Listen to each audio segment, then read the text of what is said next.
why am I in the backseat of a car, suited and booted and reading the early morning news? Because that's exactly what a business person would probably be doing early in the morning. And I'm in the Porsche Panamera, which Porsche claim is not only a sports car, but an uber comfortable luxury saloon that you can use for your daily jog to work and back. So that's why I'm in the backseat, checking out if it is that and more. Being chauffeur-driven is really not my choice. I'd rather be behind the wheel any day. But still, the Panamera was making it a pleasant experience. For one, I really couldn't hear the city outside. I was cocooned in my own little space, silent enough to concentrate on work. The fact that I'm able to read in the backseat is actually testimony to the ride quality back here. Because normally if I'm getting tossed around, I begin to feel really sick, but I'm not. And that's because the Panamera, save for a slight bit of pitching, is actually doing really well on the Indian roads. It's dismissing the bumps and potholes with ease. Even expansion joints are just a distant thud away. And everything, actually the traffic outside feels like it's outside. I don't hear it inside here, and I'm feeling comfortably away from the rest of the world. The beautiful ride is partly owed to the relatively high-profile tyres, and of course mainly due to the improved air suspension and Porsche's active suspension management system, which is standard. The suspension works to keep everything distant, and the well-insulated cabin makes even the sharper thuds seem far away. And this backseat is really comfortable. You have this large central console which actually divides the rear into two halves, and I have my own little compartment here. The front seat is slim, so I have visibility. I have a central console which I have all kinds of storage spaces. I have the AC controls for the 4-zone climate control, so I can regulate the fan speed, the temperature. I also have the electric sun blinds. So there's pretty much everything to make this as comfortable as you want it to be. There is also the rear seat entertainment system with the cordless headphones that allow you to plug in your USB device as well.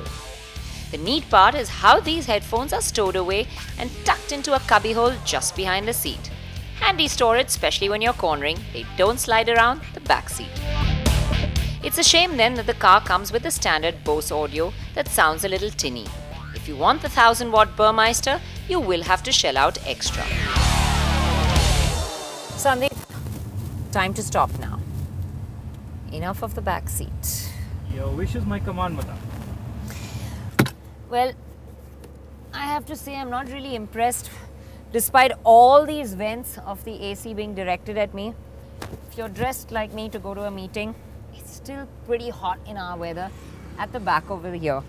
I've got the temperature on 16.5, fan on full, and I'm still not cool enough. But what has impressed me is the amount of space in this backseat. Now, it may not look like a whole load now, but let me show you exactly why I think it has a lot of space. Just check the legroom I still have. Let me show you why it really is. And that's cause of this. Get a good look at Mr. Longlegs, who was sitting in front of me. Now, if he had his seat in his driving position and I still had room at the back, space at the back is definitely good. But as comfortable and as spacious as that back seat is, I've had enough of it. I'm not a back seat person. For me, it's always hands behind the wheel. Check how your legs fit in there, and I'm driving.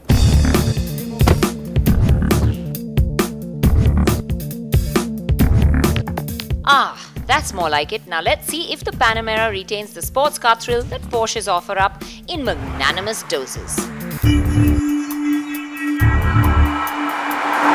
Now the first thing you find when you get into the Panamera is it just doesn't feel its size when you drive it. It actually feels quite compact, wraps itself around you nicely. I'm really not watching the edges or worried about, the size of cars that are passing me. It's quite easy to drive. A good sports car has to be ergonomically sound as well.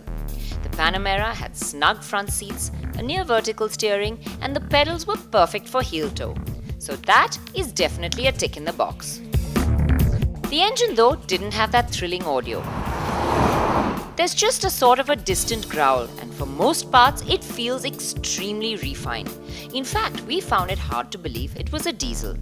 So we did miss the typical Porsche engine audio, but then this is a car that's supposed to offer thrill with sophistication. And the silent and refined engine felt sophisticated enough. As for the thrill factor, with the 3-litre V6, the specs are lower than what you would expect in a Porsche. But the 53 kgm of torque looked nice on paper. On the road, however, it was a little different story.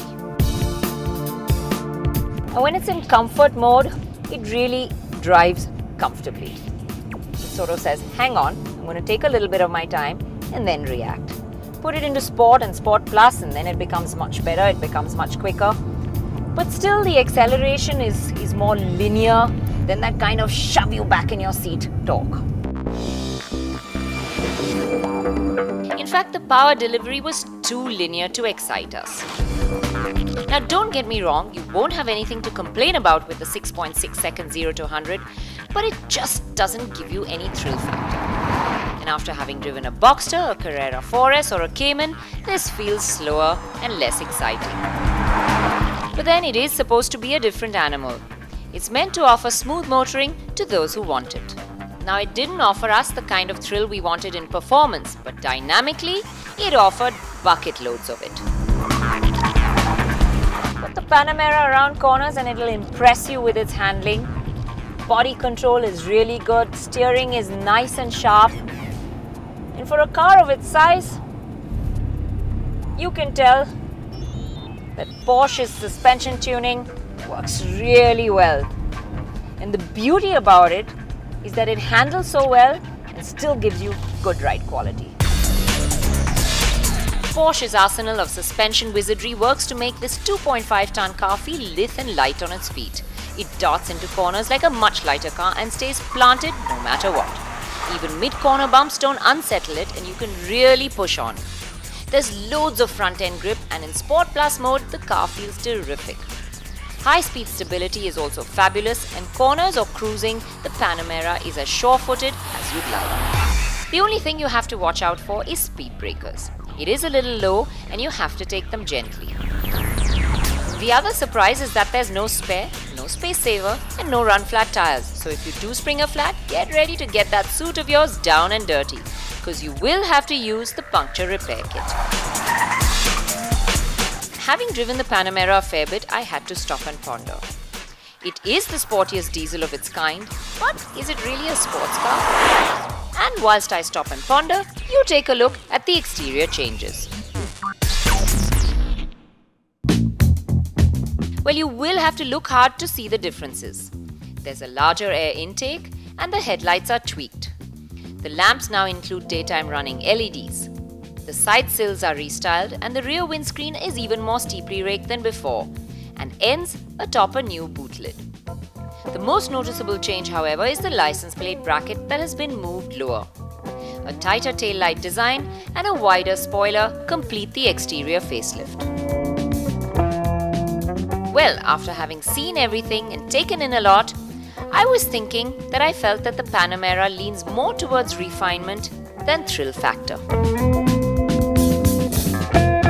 So it's been a great drive for us up here with the Panamera, but it's been more of a leisurely, comfortable drive than a thrilling one.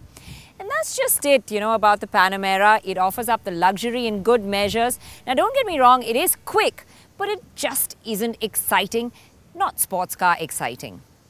Well, at a price tag of about 1.23 crores, I can think of a lot of other cars around and I'm kind of finding it hard to place the Panamera. What kind of buyer would really want this?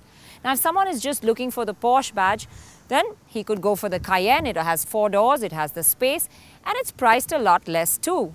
If someone's looking for a low-slung, sleek, stylish saloon, well, you have the likes of the BMW Grand Coupe, which look a lot sexier and again are priced less. If you're looking for something that's got power and performance but is a 4-door saloon again, well, you'd have to go for the Panamera Turbo, which is priced at around 2 crores. Now at that price, other cars around seem like a bargain, like the E63 AMG or the M5 or the S6 or the RS5. So there's lots more around, and most of those cars actually combine that duality of thrill and comfort in much better packages. So despite the fact that this car is really well engineered and well resolved for what it has to offer, I'm kind of finding it hard to find a buyer I could suggest it to.